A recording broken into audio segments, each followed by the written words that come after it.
IPL 2023 में playoff की जंग रोमांचक हो चली है। शनिवार को चेन्नई सुपर किंग ने दिल्ली कैपिटल्स को हराकर और लखनऊ ने कोलकाता को हराकर प्लेऑफ की टिकट पक्की कर ली।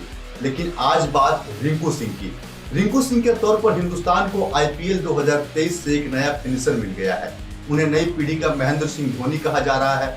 लखनऊ सुपर जायंट्स को रिंकू ने अपनी खौफनाक बल्लेबाजी से सांसद में डाल दिया। एक रन से बमुश्किल मुकाबला जीतने के बाद लखनऊ के कप्तान कृणाल पांड्या ने कहा कि कोई भी मुकाबला तब तक खत्म नहीं होता जब तक रिंकू सिंह बीच मैदान में रहते हैं। रिंकू ने साबित कर दिया कि इस आईपीएल उनसे बड़ा फिनिशर कोई नहीं था।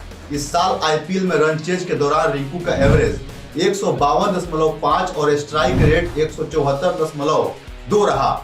यह सभी खिलाड़ियों में सबसे ज्यादा है। आईपीएल के इस सीजन कोलकाता और लखनऊ की टीमें अपना आखिरी लीग मैच खेल रही थी।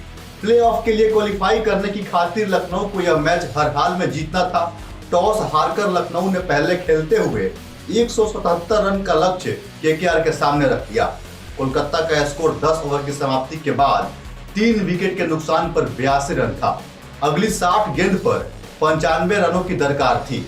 यहां से बीच मैदान रिंकू सिंह की एंट्री हुई।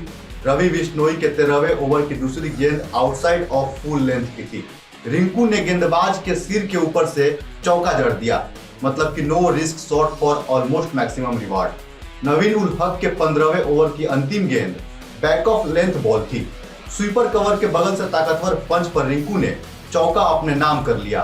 दूसरे छोर से गुरबाज और रसेल जैसे बल्लेबाज सस्ते में पवेलियन लौट गए, पर रिंकू का प्रहार जारी रहा। यश ठाकुर के 18वें ओवर की दूसरी गेंद रिंकू के स्लॉट में थी और नतीजा deep square leg boundary stand में गगनचुंबी छक्का। इसके बाद यश ठाकुर ने इसी ओवर में पहले सरदुल ठाकुर और फिर सुनील नरेन को चलता कर दिया। कोलकाता को जीत के लिए अंतिम 12 गेंदों पर 41 रनों की दरकार थी। रिंकू के सामने विराट कोहली से पंगा लेने वाले अफगानी तेज गेंदबाज नवीन उल हक थे। स्ट्राइक पर रिंकू थे, लेकिन पूरा ईडन गार्डन्स कोहली कोहली के नारों से गूंज रहा था। पहली गेंद शॉर्ट पिच और नतीजा थिक आउटसाइड एज के कारण थर्ड मैन बाउंड्री के बाहर चौका। दूसरी गेंद yorker length on off stomp. बदले में रिंकू ने एक्स्ट्रा कवर की दिशा में शानदार ड्राइव के जरिए चौका लगा दिया। तीसरी गेंद धीमी गति के साथ outside of back of length short third man के ऊपर से अपर कट पर चौका। काफी दिनों बाद वीरेंद्र सहवाग वाला शॉट देखकर दर्शक झूम उठे। अब जीत के लिए 9 गेंद पर 29 रन चाहिए थे। 5वीं गेंद स्लॉट में और नतीजा डीप मिड विकेट के बाहर 110 मीटर लंबा छक्का। शॉट रिंकू सिंह लगा रहे थे, लेकिन दर्शक कोहली कोहली चिल्ला रहे थे। अंतिम गेंद पर रिंकू सिंगल नहीं ले पाए, लेकिन 20वें ओवर की पहली गेंद पर सिंगल लेकर वैभव अरोड़ा ने स्ट्राइक फिर से एक दफा रिंकू के हवाले कर दी। जीत के लिए 5 गेंद पर 20 रन बचे थे। दूसरी गेंद ऑफ स्टॉम्प से काफी बाहर होने के कारण वाइड करार दी गई। बदले में तेज तर्रार बाउंसर आई और रिंकू पेस से बीट हो गए। तीसरी गेंद वाइड यॉर्कर को डीप मिड विकेट की दिशा में खेलकर रिंकू सिंह ने सिंगल लेने से साफ मना कर दिया।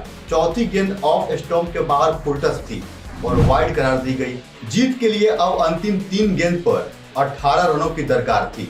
रिंकू सिंह के रौद्र रूप को देखने के लिए दर्शक बेसब्री से इंतजार कर रहे थे। चौथी गेंद यश ने यॉर्कर डालने का प्रयास किया। बदले में रिंकू ने डीप मिड विकेट के ऊपर से गगनचुंबी छक्का जड़ दिया।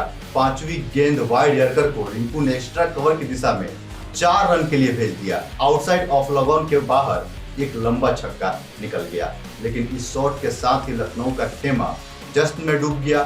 संदीप शर्मा की तरह यश ठाकुर ने आखिरी गेंद नो बॉल नहीं डाली और 1 रन से मुकाबला जीतकर लखनऊ लगातार दूसरे साल प्लेऑफ में पहुंच गई। जीत जरूर लखनऊ की हो गई थी, लेकिन हर तरफ चर्चा रिंकू सिंह की थी। 25 साल के इस लड़के ने साबित कर दिखाया कि हार कर भी जीतने वाले को बाजीगर कहते हैं। फिलहाल के लिए इतना ही। फिर मिलेंगे किसी अन्य खबर के साथ। तब तक बने रहिए न्यूज़ इंडिया के साथ।